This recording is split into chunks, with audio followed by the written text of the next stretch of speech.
병실 창가에 비친 유리창에서 서로의 눈이 마주쳤던 그 순간을 잊을 수가 없습니다. 20년 동안 혼수 상태로 누워있다고 믿었던 아내의 눈빛 속에서 본 그 무언가는 제가 지금껏 살아온 모든 것들을 뒤흔들어 놓았습니다. 그 눈빛 속에는 분노도, 원망도, 그리고 무엇보다 저를 향한 절망적인 호소가 담겨 있었습니다. 저는 김진수, 올해 53살입니다. 아내 박미영과는 28살에 결혼해서 지금까지 26년을 함께 살았습니다. 아니, 정확히는 함께 살았다고 생각했습니다. 그런데 그 모든 것이 거짓이었다는 걸 알게 된 지금, 저는 무엇을 믿고 살아야 할지 모르겠습니다. 이 모든 이야기는 20년 전으로 거슬러 올라갑니다. 당시 저희는 부산에서 작은 중고차 판매업을 하며 평범하지만 행복한 신혼 생활을 보내고 있었습니다. 미영이는 근처 은행에서 창구 직원으로 일했고, 저는 아버지가 물려주신 작은 중고차 매매단지에서 하루하루 성실하게 일했습니다. 그때 미영이는 정말 아름다운 여자였습니다. 단지 외모만 아름다운 것이 아니라 마음씨도 곱고 다정했습니다. 매일 저녁 제가 집에 돌아오면 따뜻한 미소로 맞아주던 그 모습이 지금도 선명하게 기억납니다. 아이는 없었지만 둘만의 시간이 너무나 소중하고 행복했습니다. 미영이의 부모님은 일찍 돌아가셨고 시댁 쪽에서는 제 어머니 혼자 계셨습니다. 어머니는 처음에는 미영이를 못마땅해 하셨습니다. 집안도 넉넉하지 못하고 부모도 없는 며느리라며 자주 핀잔을 주셨죠. 하지만 미영이는 그런 어머니께도 항상 정성을 다해 효도했습니다. 특히 어머니가 당뇨로 고생하실 때는 매일 아침 일찍 일어나서 당뇨에 좋다는 음식들을 정성스럽게 만들어드렸습니다. 주말이면 어머니 손을 잡고 병원에 모시고 다녔고 어머니가 외로워하실까봐 자주 안부를 여쭈었습니다. 그런 미영이의 모습을 보며 어머니도 점차 마음을 열기 시작하셨습니다. 결혼 6년 차가 되던 해봄이었습니다. 미영이는 평소보다 조금 늦게 은행에서 퇴근했습니다. 그날은 제가 차량 정비 때문에 늦게까지 매매단지에 있었는데 미영이가 집에 먼저 들어가 저녁 준비를 하겠다고 했습니다. 그런데 그날 밤 집에 들어가니 이상했습니다. 평소 같으면 현관에서부터 맛있는 냄새가 풍겨올 텐데 집 안이 너무 조용했습니다. 불안한 마음으로 안방 문을 열어보니 미영이가 침대 옆 바닥에 쓰러져 있었습니다. 미영아, 미영아. 아무리 불러도 대답이 없었습니다. 급하게 119에 신고하고 병원으로 달려갔습니다.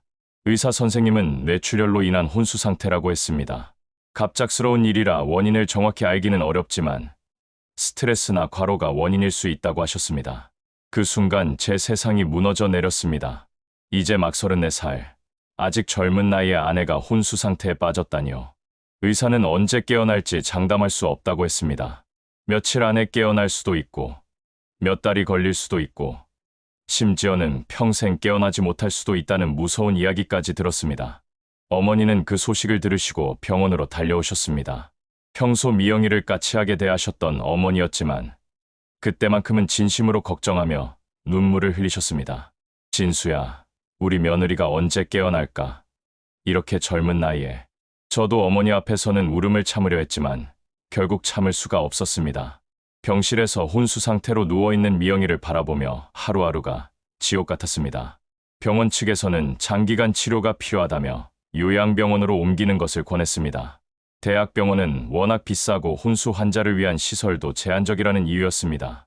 저는 고민 끝에 집에서 가까운 요양병원으로 미영이를 옮겼습니다. 요양병원의 간병비는 만만치 않았습니다. 한 달에 300만 원 가까이 나갔고 거기에 각종 치료비와 약값까지 합치면 400만 원이 넘었습니다. 중고차 판매업은 경기에 따라 수입이 불안정했는데 미영이의 병원비 때문에 경제적으로 점점 어려워졌습니다. 어머니께서 그런 제 사정을 아시고는 당신의 적금을 깨서 도움을 주시겠다고 하셨습니다. 하지만 어머니도 혼자 사시는 처지의 당뇨관리비며 생활비가 만만치 않은 상황이었습니다. 그래도 며느리를 위해서라면 뭐든 하겠다며 눈물을 흘리시는 어머니를 보니 마음이 더욱 무거워졌습니다. 어머니, 괜찮습니다. 제가 알아서 할게요. 하지만 말이 쉽지 현실은 녹록하지 않았습니다. 매일 새벽부터 밤늦게까지 중고차 매매단지에서 일하고 저녁에는 병원에 들러 미영이를 돌보는 일상이 반복됐습니다. 미영이는 여전히 눈을 뜨지 못한 채 인공호흡기에 의존해 숨을 쉬고 있었습니다. 처음에는 매일 병원에 갔습니다. 미영이의 손을 잡고 이런저런 이야기를 해주고 좋아하던 음악을 들려주기도 했습니다. 의식이 없어도 환자가 듣는다고 하니까요. 혹시나 하는 마음으로 미영아, 나야, 빨리 일어나 하고 계속 말을 걸었습니다. 하지만 시간이 지날수록 변화는 없었습니다. 1년이 지나고 2년이 지나도 미영이는 똑같은 모습으로 누워 있었습니다. 가끔 병원에서 연락이 와서 혈압이 불안정하다거나 열이 난다며 응급실로 옮겼다는 소식을 들으면 가슴이 철렁했습니다. 그런 날들이 5년쯤 지났을 때였습니다. 요양병원에서 간병인을 구해야 한다고 했습니다. 미영이의 상태가 안정적이긴 하지만 수문의 시간 누군가 곁에서 돌봐줘야 한다는 것이었습니다. 병원 간호사들만으로는 한계가 있다고 했습니다. 간병인을 구하는 것도 쉽지 않았습니다. 하루에 15만 원에서 20만 원까지 하는데 한 달이면 450만 원에서 600만 원이 나갔습니다. 기존 병원비에 간병비까지 더하면 월 1천만 원이 넘는 돈이 필요했습니다. 저는 중고차 매매업만으로는 도저히 감당할 수 없어서 부업까지 시작했습니다. 주말에는 대리운전을 하고 밤늦게 퇴근한 후에는 편의점 야간 아르바이트도 했습니다. 하루에 4에 5시간밖에 못 자는 생활이 계속됐지만 미영이를 위해서라면 뭐든 할 수 있었습니다. 어머니께서도 많이 도와주셨습니다. 당신의 적금을 모두 깨서 병원비에 보태주셨고 미영이를 돌봐줄 간병인도 직접 알아보셨습니다. 어머니의 지인 중에 간병 일을 하는 분이 있다면서 소개해 주셨습니다. 그분이 바로 최옥분 씨였습니다. 55살 정도로 보이는 아주머니였는데 간병 경력이 10년 넘는 베테랑이라고 했습니다. 어머니께서 직접 아시는 분이라 믿을 수 있을 것 같았고 다른 곳보다 조금 저렴하게 해주겠다고 하셨습니다. 최옥분 씨는 처음에 정말 성실했습니다. 미영이의 몸을 깨끗하게 씻겨주고 머리도 빗겨주고 침대 시트도 자주 갈아주었습니다. 제가 병원에 가면 미영이의 상태에 대해 자세히 설명해 주었고 조금이라도 변화가 있으면 바로 연락을 주었습니다. 사모님이 오늘은 표정이 조금 밝아 보이시더라고요. 분명히 좋아지고 계신 거예요. 이런 말을 들으면 마음이 조금이나마 위로가 되었습니다. 어머니께서도 최옥분 씨를 무척 신뢰하셨습니다. 가끔 병원에 가셔서 미영이를 보고 오시면서 그분이 정말 잘 돌봐주신다며 안심하셨습니다. 그런데 1년쯤 지났을 때 최옥분 씨가 조심스럽게 말을 꺼냈습니다. 사장님, 죄송한데 간병비를 조금 올려주실 수 있을까요? 워낙 힘든 일이다 보니까 처음에는 한 달에 50만 원 정도 올려달라고 했습니다. 이미 충분히 많은 돈을 들이고 있다고 생각했지만 미영이를 잘 돌봐주고 있으니 어쩔 수 없다 싶어서 올려드렸습니다. 그런데 그 이후로 몇 개월마다 한 번씩 간병비 인상 요구가 있었습니다. 물가가 올랐다. 다른 곳에서 더 좋은 조건으로 제안이 왔다. 가족이 아파서 돈이 필요하다. 등등의 이유였습니다. 처음에는 미영이를 잘 돌봐주니까 어쩔 수 없다고 생각했습니다. 하지만 점점 요구하는 금액이 커지고 빈도도 잦아지면서 부담이 되기 시작했습니다. 결국 간병비만 월 800만 원까지 올라갔습니다. 어머니께서도 그런 제 사정을 아시고는 당신 생활비까지 아껴가며 도움을 주려고 하셨습니다. 하지만 어머니 혼자 사시는 처지에 당뇨 관리도 해야 하고 나이 드신 몸이라 병원비도 만만치 않은 상황이었습니다. 그런데 어느 날 어머니께서 조심스럽게 말씀을 하셨습니다. 진수야, 미안한데 나도 요즘 생활이 좀 힘들어졌구나. 전부터 하고 싶었던 여행도 한번 못 가봤고 혹시 생활비를 조금만 더 올려줄 수 있을까? 어머니는 평생 검소하게 사시던 분이었습니다. 그런 어머니께서 생활비를 올려달라고 하시는 것은 정말 어려운 일이었을 겁니다. 더구나 며느리 간병비 때문에 이미 많은 도움을 받고 있는 상황에서 말입니다. 저는 어머니께 죄송한 마음으로 생활비를 올려드렸습니다. 한 달에 200만 원에서 350만 원으로 늘려드렸습니다. 어머니께서는 고맙다고 하시면서도 미안하다는 표정을 지으셨습니다. 하지만 그 이후에도 몇 개월마다 한 번씩 생활비 인상 요구가 있었습니다. 당뇨약이 비싸져서, 병원비가 많이 나와서, 친구들과 여행을 가고 싶어서 등등 이유도 다양했습니다. 저는 어머니의 요구를 거절할 수가 없었습니다. 평생 고생만 하시다가 이제 좀 편하게 사셨으면 하는 마음도 있었고 무엇보다 미영이를 위해 많은 도움을 주고 계셨으니까요. 그렇게 시간이 흘러 미영이가 혼수 상태에 빠진 지 15년이 지났습니다. 그동안 저는 하루도 쉬지 않고 일했습니다. 중고차 매매업으로는 부족해서 부동산 투자도 시작했고 작은 상가, 건물 몇 개를 사서 임대업도 병행했습니다. 다행히 사업이 잘 풀려서 경제적으로는 여유가 생겼습니다. 하지만 마음만은 여전히 무거웠습니다. 미영이는 여전히 혼수 상태였고 깨어날 기미도 보이지 않았습니다. 간병인 최옥분 씨와 어머니의 요구도 계속 늘어갔습니다. 이제는 간병비가 월 1200만 원, 어머니 생활비가 500만 원까지 올라갔습니다. 한 달에 1700만 원씩 나가는 것도 부담스럽지만 미영이를 위한 것이니 감당할 수밖에 없다고 생각했습니다. 그런데 최근 들어 이상한 느낌이 들기 시작했습니다. 그 이상한 느낌의 시작은 정말 사소한 것들로부터였습니다.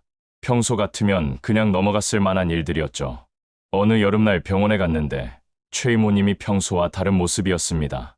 새로 산 것 같은 고급스러운 가방을 들고 계셨는데 제가 아는 명품 브랜드였습니다.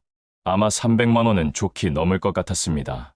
간병 일을 하시는 분치고는 조금 의외였지만 그동안 열심히 저축하셔서 좋은 물건 하나 정도는 사실 수 있다고 생각했습니다. 또 다른 날에는 어머니께서 평소보다 훨씬 화려한 옷차림을 하고 계셨습니다. 백화점에서 파는 것 같은 고급스러운 원피스에 새로 사신 듯한 금목걸이까지 하고 계셨습니다. 친구분들과 온천 여행을 간다고 하시면서 너무 즐거워하셨습니다. 진수야, 고마워. 내 덕분에 이런 좋은 곳도 가보고 친구들이 얼마나 부러워하는지 몰라. 어머니께서 그렇게 행복해 하시는 모습을 보니 그동안 생활비를 올려드린 보람이 있다는 생각이 들었습니다. 평생 검소하게만 사셨던 어머니께서 이제야 좀 편하게 사실 수 있게 되어서 다행이라고 여겼습니다. 하지만 조금씩 이상한 일들이 늘어나기 시작했습니다. 어느 날 병원에 가서 병실 문을 열려는데 안에서 사람들 이야기하는 소리가 들렸습니다. 최 이모님이 다른 간병인과 대화하고 있었는데 제가 문을 여는 소리를 듣자마자 급하게 말을 멈추고 어색하게 웃으셨습니다. 그때는 단순히 간병인들끼리 나누는 사적인 대화였나 보다 생각했습니다. 그리고 며칠 후에는 병원 복도에서 어머니와 최 이모님이 함께 진지하게 이야기하는 모습을 봤습니다. 두 분이 무슨 이야기를 그렇게 심각하게 하고 계시는지 궁금했는데 제가 나타나자마자 대화를 중단하고 각자 다른 일을 하기 시작하셨습니다. 어머니, 이모님이랑 무슨 이야기하고 계셨어요? 아, 그냥 며느리 상태에 대해서 얘기한 거야. 요즘 조금씩 나아지고 있는 것 같다고 하시더구나. 그때도 별다른 의심은 하지 않았습니다. 어머니와 간병인 분이 미영이에 대해 상의하는 것은 당연한 일이니까요. 그런데 시간이 지날수록 이런 상황이 자주 반복됐습니다. 제가 병원에 도착하면 두 분이 함께 계시다가 제가 나타나자마자 대화를 멈추는 일이 말입니다. 처음 몇 번은 우연이라고 생각했는데 너무 자주 일어나니까 조금 이상하다는 느낌이 들었습니다.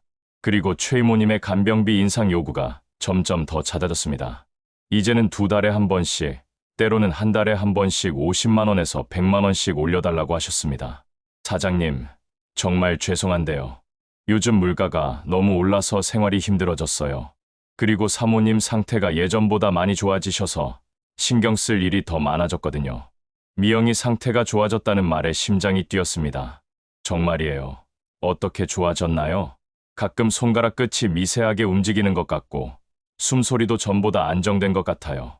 분명히 의식이 돌아오고 있는 거라고 생각해요. 그 말을 듣는 순간 눈물이 날 것 같았습니다. 20년 동안 기다려온 희망의 신호가 드디어 보이는 것 같았습니다. 간병비 인상은 당연히 받아들였습니다. 미영이가 회복되고 있다면 얼마든지 더 지불할 수 있었습니다.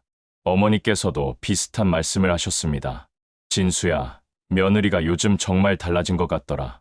내가 병실에 가면 전에는 느낄 수 없었던 따뜻한 기운이 느껴진다니까. 의사 선생님께는 말씀드려봤나요? 의사들이 뭘 알겠니? 가족이 느끼는 게 더 정확한 법이야. 곧 깨어날 거다. 분명히 어머니의 확신에 찬 말씀에 더욱 희망이 생겼습니다. 그동안의 모든 고생과 희생이 헛되지 않았다는 안도감도 들었습니다. 하지만 동시에 어머니의 생활비 요구도 더 자주 있게 되었습니다. 진수야, 며느리가 깨어나면 몸조리도 시켜줘야 하고 좋은 음식도 해줘야 하잖니. 그런데 내가 지금 그런 걸 준비할 여력이 없어서 생활비를 조금 더 올려주면 미리미리 준비할 수 있을 텐데. 일리가 있는 말씀이었습니다. 미영이가 깨어나면 정말 많은 것들이 필요할 테니까요. 20년 동안 누워있던 몸이니 회복하는데도 시간이 걸리고 그동안 세심하게 돌봐드려야 할 것 같았습니다. 그래서 어머니 생활비를 월 500만 원에서 650만 원으로 올려드렸습니다.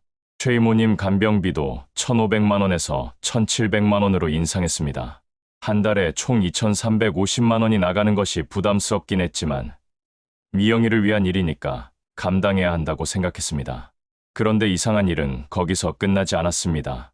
어느 날 병원 주차장에서 최 이모님이 새 차에서 내리는 모습을 목격했습니다. 그것도 제법 고급스러워 보이는 수입차였습니다. 간병 일을 하시는 분이 그런 비싼 차를 타시는 게 의외였지만 혹시 가족분 차이거나 할부로 사셨을 수도 있다고 생각했습니다.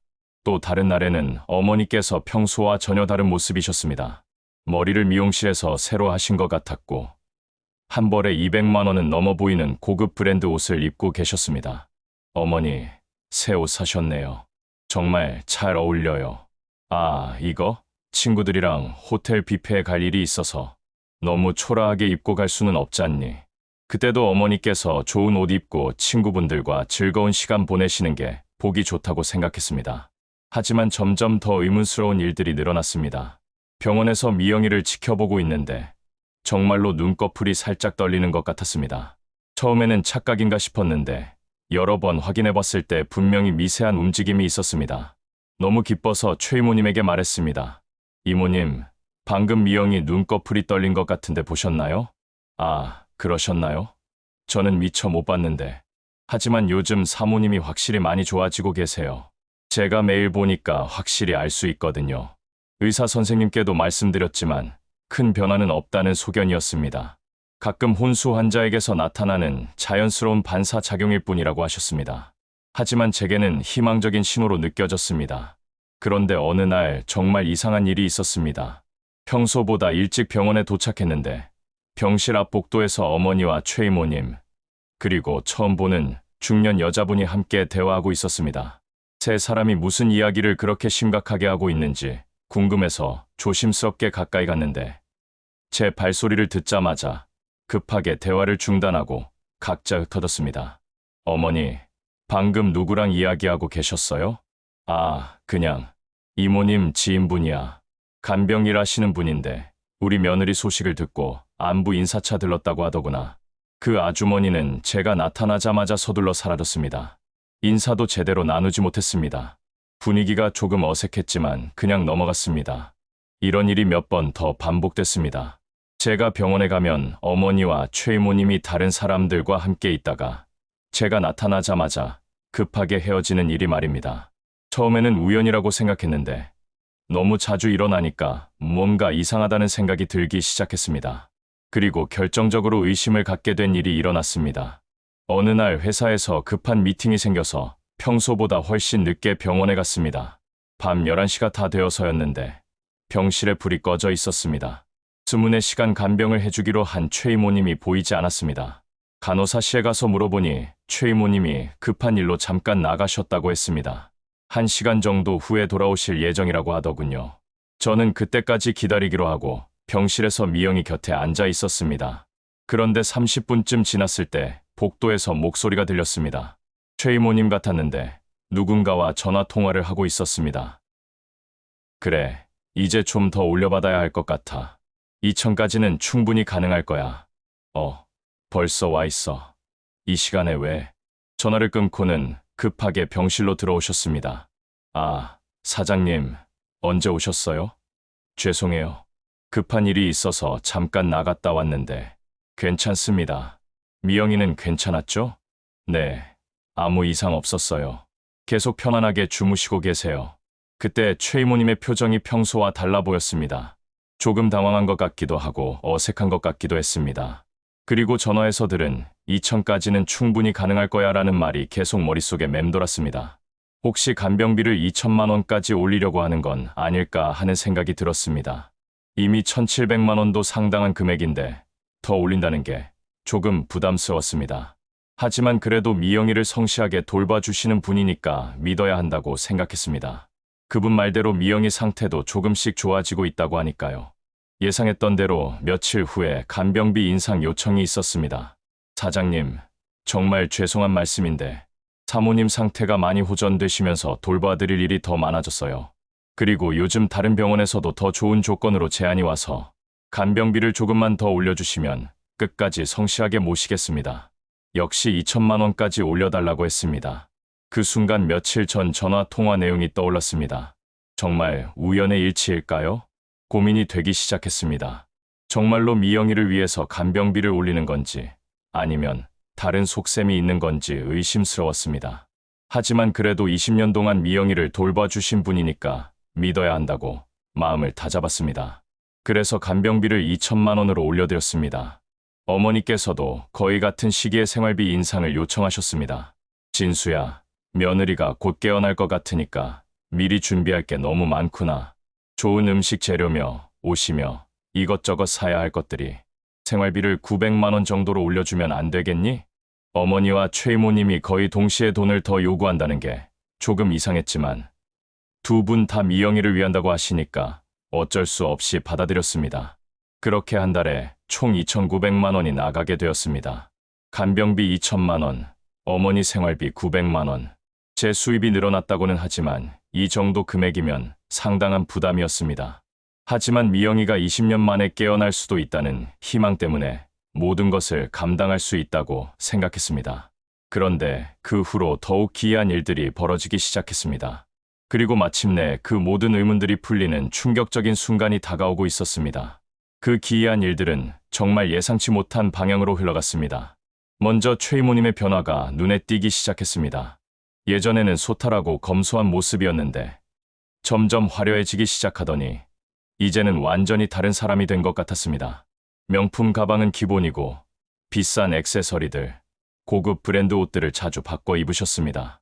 어느 날은 손목에 롤렉스 시계까지 차고 계셨습니다. 제가 아는 모델이었는데 3천만 원은 좋게 넘는 제품이었습니다. 이모님, 시계 새로 사셨네요? 아, 이거요? 아들이 효도 선물로 사줬어요. 너무 비싸다고 했는데 억지로 사준다고 하더라고요. 그럴듯한 설명이었지만 뭔가 어색한 느낌이 들었습니다. 간병 일을 하는 어머니에게 아들이 그런 고가의 선물을 할 수 있을까 하는 의문이 들었거든요. 어머니의 변화는 더욱 극적이었습니다. 평생 검소하게 사시던 분이 갑자기 명품에 눈을 뜨신 것 같았습니다.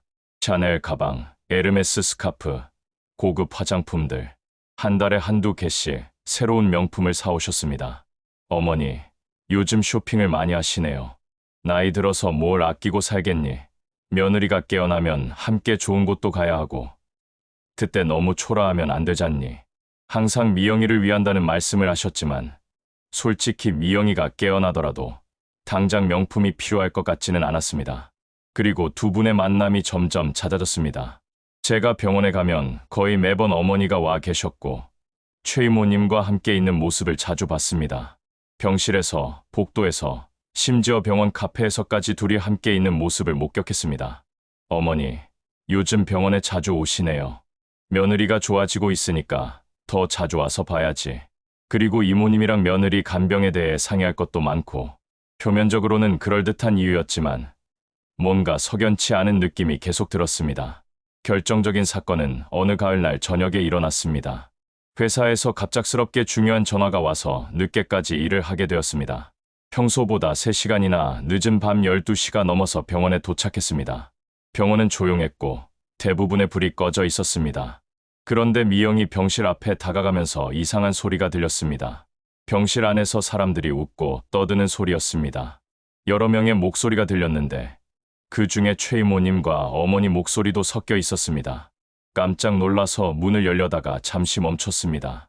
혹시 미영이에게 무슨 일이 생긴 건 아닐까 걱정이 되어서 일단 들어보기로 했습니다. 이제 정말 대박 났네. 한 달에 3천만 원이야. 이런 호구가 어디 있어? 그러게 말이야. 진짜 바보 같아. 20년 동안 저렇게 속일 줄 누가 알았겠어? 처음에는 좀 미안했는데 이제는 뭐 당연한 것 같아. 제 심장이 멎는 줄 알았습니다. 이건 뭔가 잘못됐다는 직감이 들었습니다. 더 자세히 들어보려고 문에 귀를 기울였습니다. 그런데 정말 20년 동안 한 번도 의심 안 한 거야? 낯선 여자 목소리였습니다. 한 번도. 진짜 순진해. 우리가 뭘 해도 다 믿더라고. 이건 최 이모님 목소리였습니다. 그래도 조심해야지. 혹시 들키면? 뭘 들켜. 저 여자는 정말 혼수 상태야. 20년째 꼼짝 안 하고 있다고. 이번엔 어머니 목소리였습니다. 그럼 진짜로 깨어날 가능성은 없는 거야? 의사가 뭘 했는데? 뇌사 직전이라고 했잖아. 기적이 일어나지 않는 한 평생 못 깬다고. 그럼 우리는 계속 이렇게. 당연하지. 이런 좋은 일이 어디 있어. 일도 안 하고 돈만 받고. 제 다리에 힘이 빠졌습니다. 이게 무슨 소리인지 이해할 수가 없었습니다. 20년 동안 믿어왔던 모든 것들이 거짓이었다는 건가요? 더 충격적인 이야기가 계속됐습니다. 그런데 언제까지 이렇게 할 거야? 금액도 계속 올리고. 최대한 오래지. 3천만 원도 모자라면 4천만 원, 5천만 원까지도 가능할걸. 걔가 얼마나 많이 벌고 있는지 알아? 정말. 얼마나? 부동산으로만 월 1억은 벌어. 그런데 우리한테 겨우 3천만 원. 말이 안 되지. 와, 그럼 더 올려받아야겠네. 그래서 다음 달부터 5천만 원으로 올리려고 해. 미쳤다. 5천만 원? 미친 게 아니야. 당연한 거야.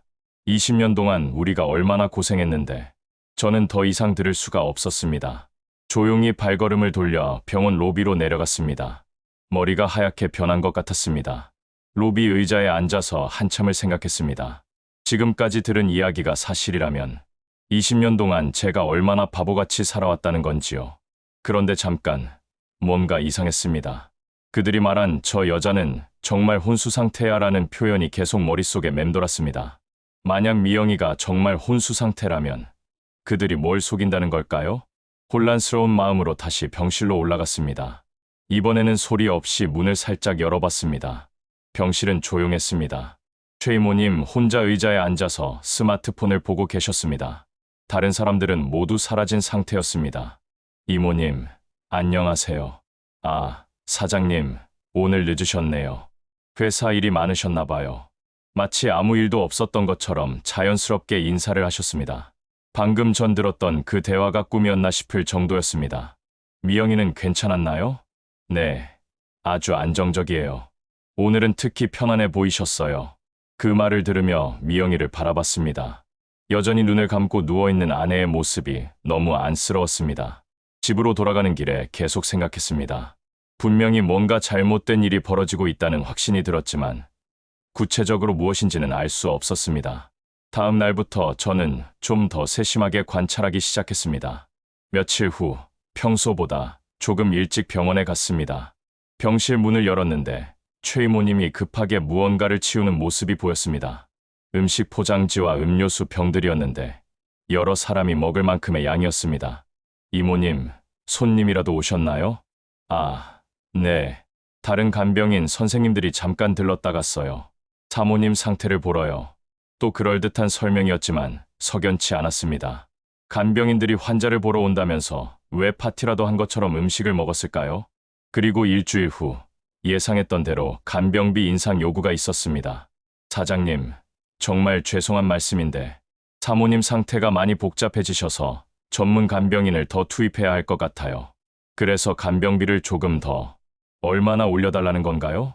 5천만 원 정도면 24시간 전문 케어를 위해서는 꼭 필요한 금액이에요. 그날 밤들었던 대화가 현실이 되는 순간이었습니다. 정확히 5천만 원. 우연의 일치일까요?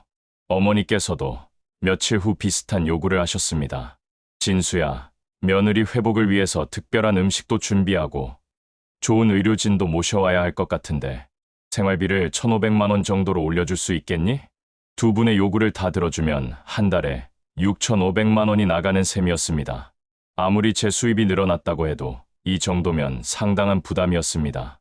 하지만 더 중요한 건 그 금액이 아니었습니다. 그날 밤들었던 대화 때문에 모든 것이 의심스러워졌습니다. 저는 며칠 동안 고민했습니다.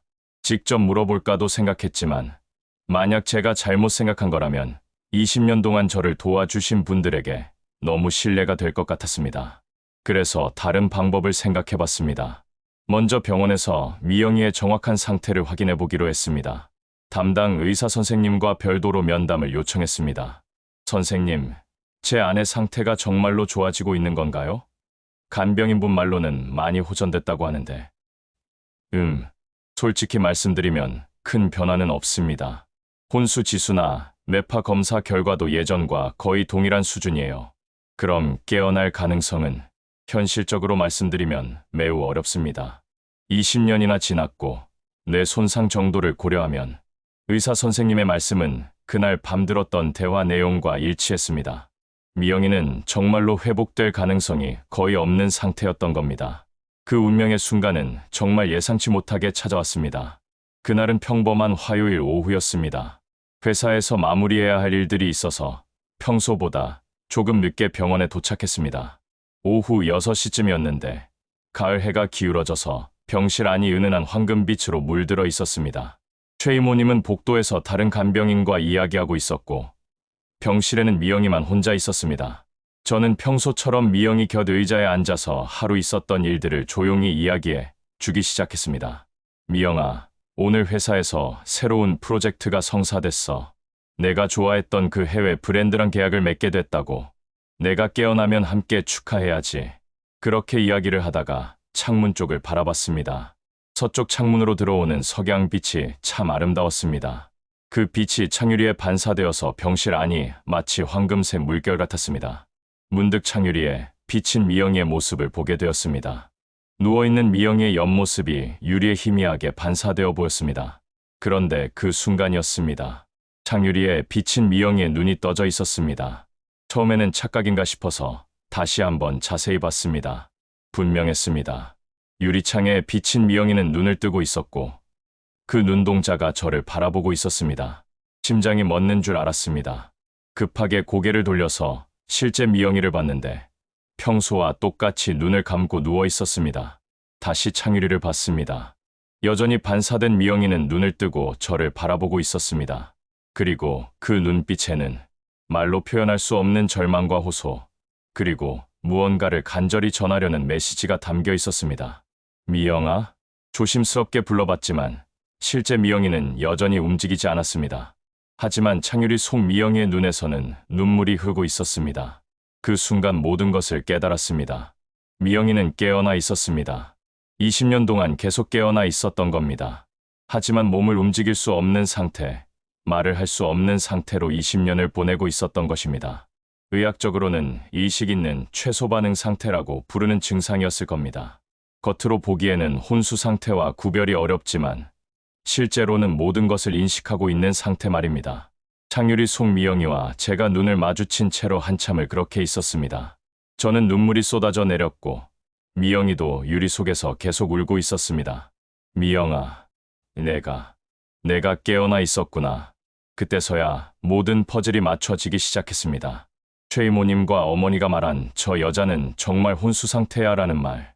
그들은 미영이가 실제로는 의식이 있다는 것을 알고 있었던 겁니다. 하지만 제게는 계속 혼수 상태라고 거짓말을 한 거였죠.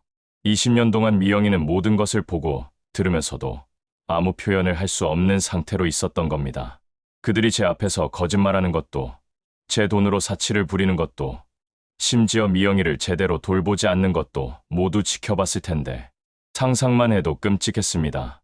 미영아, 정말 미안해. 내가 몰랐어. 내가 너를 보호하지 못했어. 창유리 속 미영이가 입을 움직이려고 하는 것 같았습니다. 무슨 말을 하려는 걸까요? 그때 복도에서 발소리가 들렸습니다. 최 이모님이 돌아오는 소리였습니다. 급하게 창문에서 고개를 돌렸는데 이상하게도 실제 미영이를 보니 다시 평소처럼 눈을 감고 있었습니다. 사장님, 오늘 일찍 오셨네요. 네. 미영이 상태는 어떤가요? 오늘도 안정적이에요. 별다른 변화는 없었고요. 그 순간 저는 확신했습니다. 최 이모님은 미영이가 의식이 있다는 것을 알고 있으면서도 저에게 거짓말을 하고 있는 거였습니다. 집으로 돌아가는 길에 머릿속이 복잡했습니다. 20년 동안 제가 얼마나 순진했던 걸까요? 그리고 미영이는 얼마나 절망적이었을까요? 그날 밤 잠을 이룰 수 없었습니다. 미영이가 20년 동안 겪었을 고통을 생각하니 가슴이 찢어질 것 같았습니다. 다음 날부터 저는 본격적으로 조사를 시작했습니다. 먼저 사설 탐정을 고용했습니다. 최 이모님과 어머니의 일상을 조사해달라고 했습니다. 그리고 은밀하게 병실에 소형 카메라를 설치했습니다. 일주일 후 탐정에게서 충격적인 보고서를 받았습니다. 최 이모님은 실제로는 부산 해운대에 있는 고급 아파트에서 살고 있었습니다. 3억짜리 아파트였는데 2년 전에 현금으로 샀다고 했습니다. 그리고 매주 고급 레스토랑에서 친구들과 식사를 하고 백화점에서 명품 쇼핑을 하는 모습이 포착되었습니다. 더 충격적인 건 어머니였습니다. 어머니는 강남에 있는 고급 원룸을 월 500만 원에 렌트해서 사용하고 있었습니다. 그리고 거의 매일 백화점이나 명품샵에서 쇼핑을 하고 고급 호텔 레스토랑에서 식사를 하고 계셨습니다. 두 분 다 제가 주는 돈으로 호화로운 생활을 하고 있었던 겁니다. 그리고 병실에 설치한 카메라에서는 더욱 충격적인 장면들이 포착되었습니다. 제가 없는 시간에 최 이모님은 거의 병실에 있지 않았습니다. 대부분의 시간을 다른 곳에서 보내고 제가 올 시간이 되면 그때서야 병실로 와서 마치 계속 있었던 것처럼 행동했습니다. 그리고 어머니와 최 이모님, 그리고 다른 사람들이 병실에서 모임을 갖는 장면도 여러 번 촬영되었습니다. 음식을 먹으며 웃고 떠드는 모습들이었는데 그 대화 내용이 정말 충격적이었습니다. 이번 달에도 6,500만 원이야. 진짜 대박이지? 20년 동안 이런 바보가 어디 있어. 우리가 뭘 해도 다 믿더라. 그 여자는 정말로 말도 못하고 움직이지도 못하니까 완벽해. 증인도 없고. 근데 정말 20년 동안 한 번도 의심 안 했어. 한 번도. 우리가 말하는 건 뭐든지 다 믿어. 그럼 앞으로도 계속? 당연하지. 이런 좋은 일이 어디 있어. 일도 안 하고 매달 수천만 원씩 받는데. 녹화된 영상을 보면서 분노가 치밀어 올랐습니다. 20년 동안 제가 얼마나 순진하게 속아왔는지, 그리고 미영이가 얼마나 고통스러웠을지 생각하니 견딜 수가 없었습니다. 더 충격적인 건 어머니의 말이었습니다. 처음에는 좀 미안했는데 이제는 당연한 것 같아. 애초에 며느리가 이렇게 된 것도 우리 잘못이 아니잖아? 맞아. 우리가 뭘 잘못했다고. 그냥 운이 나빴을 뿐이지. 그리고 우리 아들이 워낙 바보 같으니까 이 정도는 우리가 받을 자격이 있는 거 아니야? 제가 키운 어머니가 저를 바보라고 부르는 걸 들으니 마음이 무너져 내렸습니다. 하지만 가장 충격적인 장면은 따로 있었습니다. 어느 날 영상에서 최 이모님이 미영이에게 말을 거는 장면이 나왔습니다. 야, 너도 참 불쌍하다. 20년 동안 이렇게 누워서 모든 걸 다 보고 들으면서도 아무 말도 못하고. 근데 뭐 어쩔 수 없지. 우리도 먹고 살아야 하니까. 그리고 놀랍게도 미영이가 반응을 보였습니다. 눈물이 흘러내리고 있었습니다. 울지 마. 어차피 내 남편은 평생 모를 거야. 우리가 말 안 하는 한 미영이는 20년 동안 모든 것을 알고 있었던 겁니다.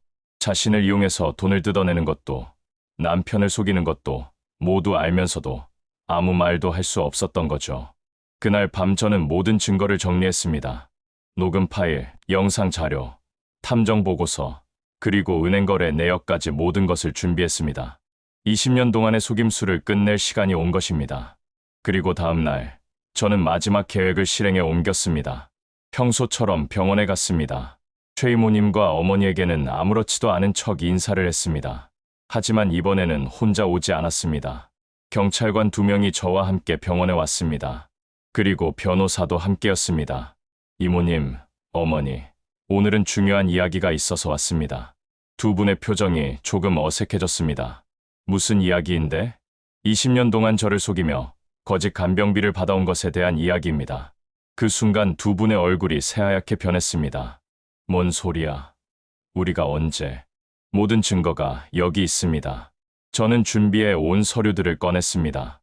녹음 파일을 틀어주자 두 분은 더 이상 변명할 수 없었습니다. 그리고 가장 중요한 건 미영이가 실제로는 의식이 있다는 사실을 여러분이 알고 있었다는 것입니다. 그때 창문 쪽으로 고개를 돌렸습니다. 창유리에 비친 미영이가 저를 바라보고 있었습니다. 이번에는 눈물이 아니라 안도의 표정이었습니다. 20년 동안 정말 고생 많았어, 미영아. 이제 모든 게 끝났어. 경찰은 최 이모님과 어머니를 사기 혐의로 체포했습니다. 20년 동안 약 15억 원에 달하는 돈을 빼돌린 혐의였습니다. 그날 병실에서 미영이와 둘만 남았을 때 저는 창유리를 통해 미영이와 대화를 나눴습니다. 미영아, 정말 미안해. 20년 동안 몰랐어. 이제 제대로 된 치료를 받게 해줄게. 창유리 속 미영이가 웃고 있는 것 같았습니다. 그날 이후 미영이의 치료에 전념했습니다. 최고의 의료진을 모셨고 최신 치료법들을 시도했습니다. 그리고 몇 달 후 기적이 일어났습니다. 미영이가 정말로 깨어났습니다. 처음으로 제 이름을 불러주었고 20년 만에 처음으로 제 손을 잡아주었습니다. 고마워. 믿어줘서. 미영이의 첫 마디였습니다. 20년의 긴 악몽이 끝나고 이제 진짜 우리의 삶이 시작되었습니다. 그 모든 시작이 바로 병실 창가에 비친 유리에서 서로 눈이 마주쳤던 그 순간이었습니다. 그날 이후의 일들은 정말 격동의 연속이었습니다. 최 이모님과 어머니가 체포된 후 언론에서도 큰 관심을 보였습니다.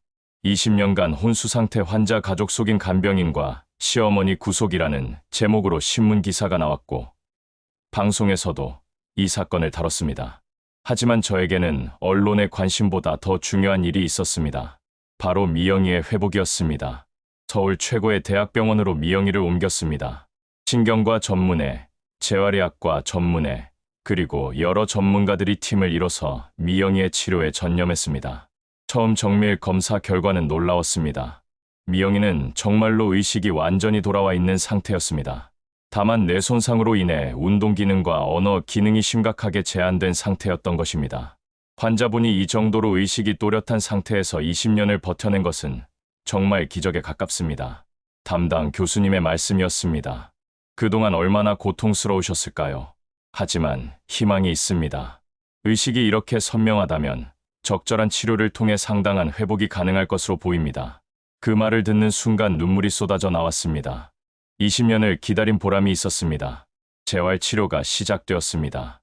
처음에는 손가락 하나 움직이는 것도 힘들어하던 미영이가 점점 변화를 보이기 시작했습니다.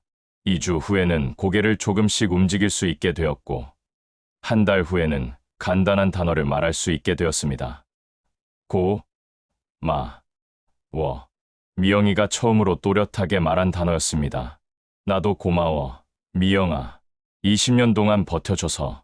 우리는 둘 다 울었습니다. 그런데 미영이의 회복 과정에서 충격적인 사실들이 더 밝혀졌습니다. 미영이는 20년 동안 일어난 모든 일들을 기억하고 있었습니다. 최 이모님이 저에게 거짓말하는 것도, 어머니가 저를 바보라고 놀리는 것도, 심지어 제가 밤늦게 일하면서 고생하는 모습까지 모든 것을 지켜보고 있었다고 했습니다. 가장 힘들었던 건 당신이 고생하는 걸 보는 거였어. 미영이의 말을 들으며 가슴이 찢어질 것 같았습니다. 내가 말할 수 있었다면 그런 사람들 쫓아냈을 텐데 이제 됐어. 모든 게 끝났어. 하지만 미영이가 들려준 이야기는 더욱 충격적이었습니다. 처음 이에 3년은 그래도 최 이모님이 성실하게 돌봐줬다고 했습니다. 하지만 시간이 지나면서 점점 태도가 달라졌다는 것입니다. 어느 날부터 내가 반응하지 않는다고 생각하기 시작했어. 그때부터 대충 돌봐주기 시작했지. 그리고 5년쯤 지났을 때 어머니와 최 이모님이 함께 계획을 세운다는 대화를 들었다고 했습니다. 당신 어머니가 먼저 제안했어. 어차피 며느리는 아무것도 모르니까 돈을 더 받아도 모를 거라고. 제가 그렇게 믿고 따르던 어머니가 이 모든 일의 주모자였다는 사실이 가장 충격적이었습니다. 15년 동안 그들의 거짓말을 모두 들어야 했어. 하지만 당신에게 알릴 방법이 없었어. 미영이는 눈물을 흘리며 그동안의 고통을 털어놨습니다. 재판 과정도 순탄하지 않았습니다. 최 이모님과 어머니 측에서는 환자가 정말 혼수 상태인 줄 알고 성실하게 돌봤다고 주장했습니다. 하지만 제가 수집한 증거들, 특히 그들의 대화를 녹음한 파일들이 결정적인 역할을 했습니다. 미영이도 법정의 증인으로 나섰습니다. 휠체어에 앉아서 떨리는 목소리로 증언하는 미영이를 보니 마음이 아팠습니다. 20년 동안 모든 걸 보고 들었습니다. 그들은 제가 의식이 없다는 걸 알면서도 거짓말을 계속했어요. 미영이의 증언은 법정을 숙연하게 만들었습니다. 결국 1심에서 최 이모님은 사기죄로 징역 7년, 어머니는 공범으로 징역 5년을 선고받았습니다. 그리고 지금까지 받아간 돈 15억 원을 모두 배상하라는 판결도 함께 나왔습니다. 어머니는 마지막까지도 내가 뭘 잘못했다고, 내 아들이 벌어다 준 돈인데 라고 하셨지만 더 이상 저에게는 어머니가 아니었습니다. 재판이 끝난 후 미영이의 회복은 더욱 빨라졌습니다. 마음의 짐이 덜어진 것 같다고 했습니다. 6개월 후에는 휠체어 도움 없이도 조금씩 걸을 수 있게 되었고 1년 후에는 거의 정상적인 대화가 가능해졌습니다. 그리고 미영이가 완전히 회복된 후 우리는 새로운 삶을 시작했습니다. 부산을 떠나 서울로 이주했습니다. 그곳에는 너무 많은 아픈 기억들이 있었기 때문입니다. 서울의 조용한 주택가에 작은 집을 사서 둘만의 시간을 보내기 시작했습니다. 20년 동안 못했던 대화들, 못했던 데이트들을 하나씩 해나갔습니다. 미영이는 20년의 세월이 무색하게 여전히 아름다웠습니다. 비록 몸은 많이 약해졌지만 그 눈빛만은 예전 그대로였습니다. 당신 20년 동안 정말 고생했어요. 나도 고생했지만 너도 더 고생했어. 20년 동안 혼자서 이제 우리 함께 행복하게 살아요. 결혼 26년 만에 진짜 신혼여행도 다녀왔습니다. 미영이가 항상 가고 싶어 했던 유럽 여행이었습니다. 파리의 에펠탑 앞에서 찍은 사진을 보면 지금도 그때의 감동이 새록새록합니다. 그리고 2년 후 놀라운 일이 일어났습니다. 의사들은 불가능하다고 했지만 미영이가 임신을 한 것입니다. 48살의 나이에 말입니다. 20년을 기다린 보상인 것 같아요. 미영이의 말처럼 정말 하늘이 내려준 선물 같았습니다. 건강한 아들을 낳았고 이름을 희망이라고 지었습니다. 20년 동안 놓치지 않았던 희망이 드디어 현실이 되었다는 의미였습니다. 지금 희망이는 3살이 되었습니다. 미영이를 쏙 빼닮은 귀여운 아이로 자라고 있습니다. 가끔 희망이가 엄마는 왜 이렇게 오래 잤어? 라고 물어보면 미영이는 엄마가 희망이를 만나기 위해 준비하고 있었던 거야 라고 대답해 줍니다. 그리고 어제 특별한 날이었습니다. 미영이가 혼수 상태에서 완전히 깨어난 지 정확히 3년이 되는 날이었습니다.